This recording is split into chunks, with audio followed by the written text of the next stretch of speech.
গল্পের নাম বেয়ারা ঘাট। ঝিরঝির বাতাস, রাতের ঝিঝি পোকার ডাক। রাত যত গভীর হয়, বেয়ারা ঘাট তত নিঃসঙ্গ হয়ে পড়ে। কেউ সেখানে আর যায় না।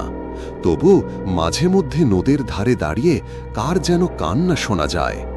বলতে নেই, বেয়ারা ঘাটে নাকি এখনো অপেক্ষা করে একজন, মেঘলা। অভিজিৎ, ডাকনাম অভি, শহরের ছেলে। ছুটি নিয়ে গিয়েছিল এক বন্ধুর গ্রামের বাড়িতে।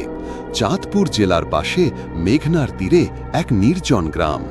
সেই গ্রামের পাশেই ছিল এক পুরনো ঘাট, বেয়ারা ঘাট। বন্ধু, আচমকা, ওদিকে যাস না ভাই, ওই ঘাটটা একটু অদ্ভুত, গ্রামে কেউ যায় না রাতে। অভি হেসে, ভাই আমি ভয় পাই না, রাত্রে নদীর হাওয়া খারাপ লাগে না, বরং ভালোই লাগে। সেই রাতে অভি একা বেরোলো, কাঁধে ব্যাগ, হাতে মোবাইল টর্চ। পথে শুধু শাঁখিল মতো শূন্যতা। ঘাটে পৌঁছে দাঁড়ালো, আর ঠিক তখনই এক অদ্ভুত অনুভূতি। চামড়া গুলিয়ে উঠল, হাওয়াটা যেন হঠাৎ ঠান্ডা হয়ে গেল।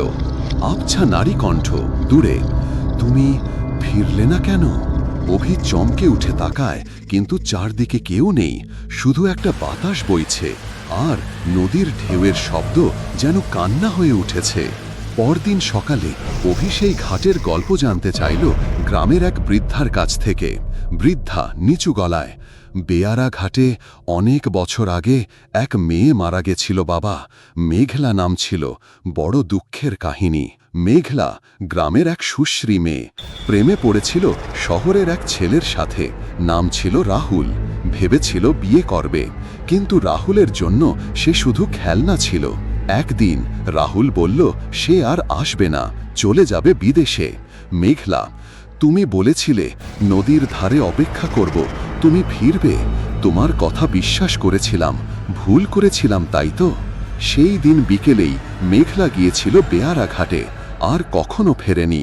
নদী তার শরীরটা খুঁজে পায়নি, শুধু একটি লাল ওড়না ভাসছিল জলের ওপর।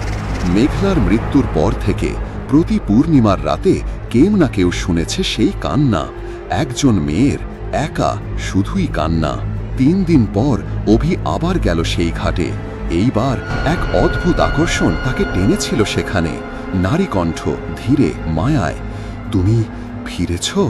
এইবার অভি স্পষ্ট দেখতে পেল, ঘাটের ধারে দাঁড়িয়ে আছে এক সাদা শাড়ি পরা মেয়ে, কুয়াশার মধ্যে।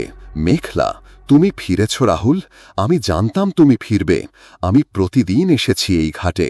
অভি স্তব্ধ, সে কিছু বলতে পারে না, তার চোখে জল এসে যায়। মেঘলা তাকে চিঠি শোনায়, যেটা সে রাহুলের জন্য লিখে গিয়েছিল। তুমি যদি ফেরো একদিন, আর যদি আমি না থাকি, জেনে নিও আমি প্রতিদিন এসেছি তোমার অপেক্ষায়, এই ঘাটে, এই নদীর পাশে। মেঘলার চেহারাটা ধীরে ধীরে হাওয়ায় মিলিয়ে যায়। একটা কণ্ঠ ভেসে আসে, মেঘলা শেষ কণ্ঠ, তুমি এসেছ, আমার অপেক্ষা শেষ হলো, এবার আমি যেতে পারি। অভি বসে পড়ে, তার চোখ দিয়ে জল ঝরছে। তার মনে হচ্ছে যেন সে নিজেই রাহুল, আর এই পুরো গল্প সে নিজেই বয়ে বেড়াচ্ছে। নদীর ঢেউ, শূন্যতা, দূরে এক পাখি ডাক।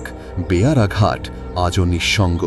নদীর জল এখনো বইছে, আর মাঝে মধ্যে শোনা যায় একজন মেয়ের গলা, রাহুল তুমি ফিরবে তো? তাহলে বন্ধুরা, কি বুঝলে গল্পটা? ভালোবাসা যদি সৎ হয়, তবে অপেক্ষা শেষ আছে, কিন্তু প্রতারণার শাস্তি চিরকাল বয়ে বেড়াতে হয়।